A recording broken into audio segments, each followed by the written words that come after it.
Hi. This is yet another instance where I'm kind of supplementing a blog post with a video. In this case, my most recent blog post, which was about rock and roll and how people complain that there's no good rock and roll on mainstream radio anymore, which there isn't, and sort of going into why that is. The problem is a little more complicated than people tend to think, and also going on a little bit of a tirade about what people should do to fix it and why it's not happening. But like I said, this is a case where I'm trying to bring up something that was initially supposed to be part of the blog post, but that I didn't really find a way to work in, but I still think it's pertinent enough to warrant mention elsewhere. The thing that I never really got to talk about in that article was fame, and just the issue of fame in modern times versus fame decades ago, and the impact that that has on really the entire entertainment industry, particularly the music industry, and how different artists are perceived and how they affect trends or don't. Mostly in America. Right now, I'm just talking about American culture and American society. I mean, a lot of people talk about this, but really the place to start is the internet.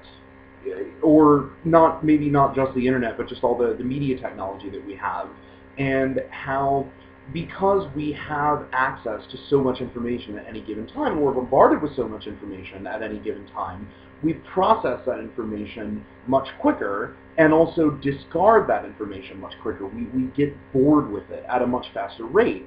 And a lot of people have touched on that, but it seems like people don't give enough thought to what that means to trends and how those trends in turn affect fame, or really affect the symbiotic relationship that fame has with trends and the famous people have with culture and with the people who revere them. It gets complicated. But the point I'm making is that an effect that has had is that it's vastly sped up the path that all trends follow, because every trend follows pretty much a three-step path. Anything that you could call a trend or a fad or just something that's cool that people are into, particularly young people, sort of latch onto for a period of time, follows three steps. You have the first step where it sees its inception, originates from whoever or wherever it originates, and only a few people are sort of in on it, or do the thing, or wear the thing, or listen to the thing, or whatever it is. But it quickly gains ground and reaches a second step when it becomes widespread. A lot of people are familiar with it and engaging in it, but the media hasn't really caught on to it yet. It's still sort of underground, but at the same time it's everywhere. And then the third terminal step is when the media finally becomes wise to it and sort of starts to acknowledge it and incorporate it, and usually that's when the trend stops being cool. That's when, regular people kind of leave it behind. I mean, it's the old conundrum of, once your mom thinks something is cool, then it's not cool anymore. Which, like I said, particularly applicable to young people who are the important demographic to talk about right now. Because, one of the things that I go into in the article is teenagers and young people, and how important they are as a demographic to any industry, but particularly to the music industry. Because if anyone in the music industry is trying to figure out where the money is, the first place they're going to look is teenagers. And it's been that way pretty much since the 50s, when teenagers first became a thing. And teenagers determine what's cool in that respect. In turn, teenagers get their idea of what they think is cool that they use to determine what's cool from famous people, from prominent figures in media and entertainment. And the level of fame that those people have depends or determines the impact that they have on teenagers, on that all-important young demographic. And being famous in the entertainment industry, and as I've repeatedly said, particularly the music industry, not the same. It's not the same as it was, say, 20 years ago. It's probably where you first start to see the most difference, and earlier, but that I think is where the divide kind of happened, was about 20 years ago. Because, and again, you can talk about technology. You can talk about the internet being a large reason for that. It's much easier for anyone to become famous for anything, or for nothing, to be perfectly honest. And that fame isn't as, like, there are different types of it. It's not as absolute.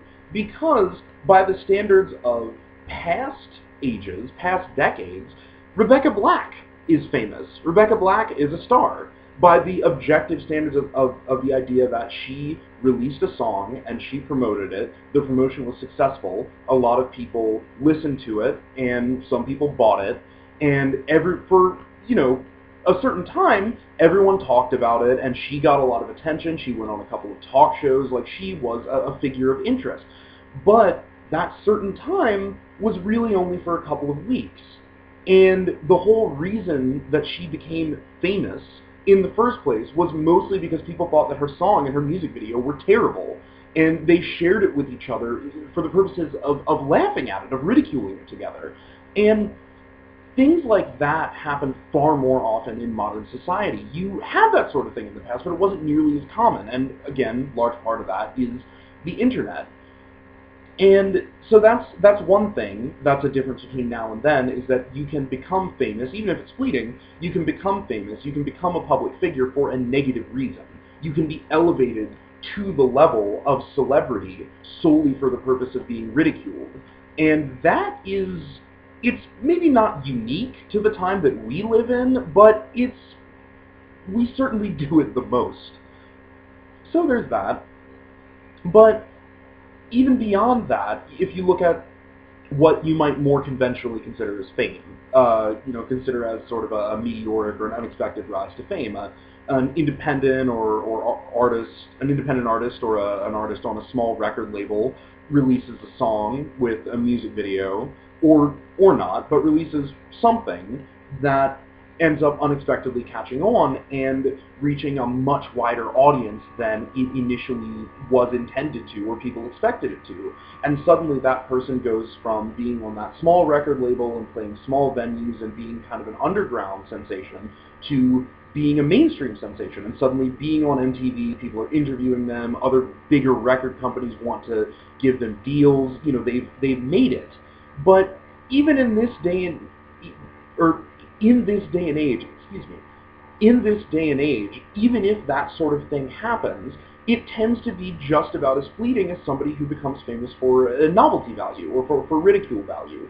You can honestly be a good musician, and people can honestly like your music and like your output, but they're going to get tired of you so much faster than they might have in the past. And the reason for that, again, technology. We have so many distractions.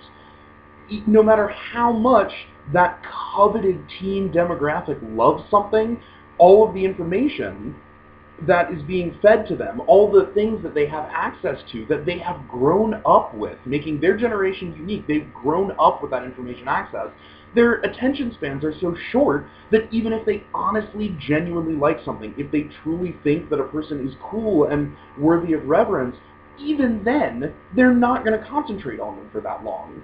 And because of that, people's fame doesn't persist for nearly as long as it did long ago, and as a result of that, trends don't persist for nearly as long as they did long ago. Things don't stay cool for as long. And where that intersects with me talking about rock and roll is simply because, alright, here's the easiest example. The type of fame that you once had, in decades past, in, say, the 60s. One of the best examples of that, I suppose the 60s and 70s, one of the best examples of that, of course, is the Beatles, is Beatlemania. I mean, one of the best and most famous and most influential rock and roll groups in the world, in history. And back then, it showed. That type of fame doesn't exist anymore. The type of fame where they would get off a plane and be in danger of being trampled, where they would play shows that sold out within seconds, and when they play a show, the audience would be singing along so loudly and so enthusiastically that they couldn't hear themselves play. There are plenty of artists these days with huge followings that make a lot of money, that sell out their shows, that have ridiculously dedicated fans, but there is no Beatlemania for this era. You can't argue with that. Not in America, anyway. And probably not in England either, but again, I'm mostly focusing on American culture and American reactions to things. And the impact of that is that when a group is that famous and that ubiquitous, that omnipresent, anything they do is scrutinized and emulated by that coveted teen demographic. But since that type of fame really is unattainable in modern times, for any musician, let alone for a rock and roll musician, someone whose music isn't really considered cool in the mainstream already, then it's hard for any musician to make that sort of impact. And the point of that, how that fits into what I was saying about bringing back rock and roll and trying to resurrect it, is that I talked about what the consumers need to do, what the listeners need to do. I went on and on and on about how important it is, A, to promote bands that you like. If you hear a new band that you like, to promote them and make sure that other people know about them. And also, above all, how important it is if you hear new music that you like, to buy it. That's the biggest thing, because that's all the industry hears. And I'm getting into what I said in the article. But those were the two things that I said that the listeners need to do. Really, the other part of that I didn't really get to is what aspiring musicians need to do, or people who maybe aren't musicians now but should become musicians if they want to see these sorts of things return. It needs to be cool again. And the thing is, people will complain that, teens' attitudes today, teens' tastes are shit, that they don't have appreciation for good things, and that if you were to come out with something that was cool in the heyday of rock and roll, that today's teenagers wouldn't dig it. Honestly, I'm not even sure that's true. I think there are certain aspects of rock and roll culture and certain trends that were in the music and sort of in the movement back in the 60s and 70s and 80s that are timeless. Absolutely timeless. I think there are certain things about bands and fashion and music from back then that anybody would find cool, that teenagers from today would find cool, that people raised on Skrillex would find cool. But the thing is that very, very few people are doing those things anymore. And that makes it already difficult for them to get any attention, and that's only compounded by what I talk about in the article about the industry not really being interested in rock and roll anymore. It's a bit of a vicious cycle because the industry isn't interested because their most important demographic isn't interested, and their most important demographic isn't interested because the industry is not interested, etc. But I think that is the other half, is that if people want good rock and roll like in the days of old, that is lauded by all kinds of people who are older than a certain age, not that much, not necessarily very old, but people my age. If people want that sort of thing to ever become prominent again, to ever get any sort of mainstream attention, one half is, as consumers, they need to promote bands and spend money on the music that they like and make themselves heard in a voice that the industry hears. But the other half of it is doing your own thing, is if you are an aspiring musician who wants to start that kind of movement or become part of that kind of movement and maybe have some sort of an impact on the cultural zeitgeist, then you need to make it cool again. And you need to trash that ridiculous 90s idea that you don't have to be visually stimulating or your music doesn't have to be catchy, that you just kind of have to tell it like it is and stay on stage and play your music and it doesn't matter for all those frills and performances. That's bullshit. And I will say that until the day that I die.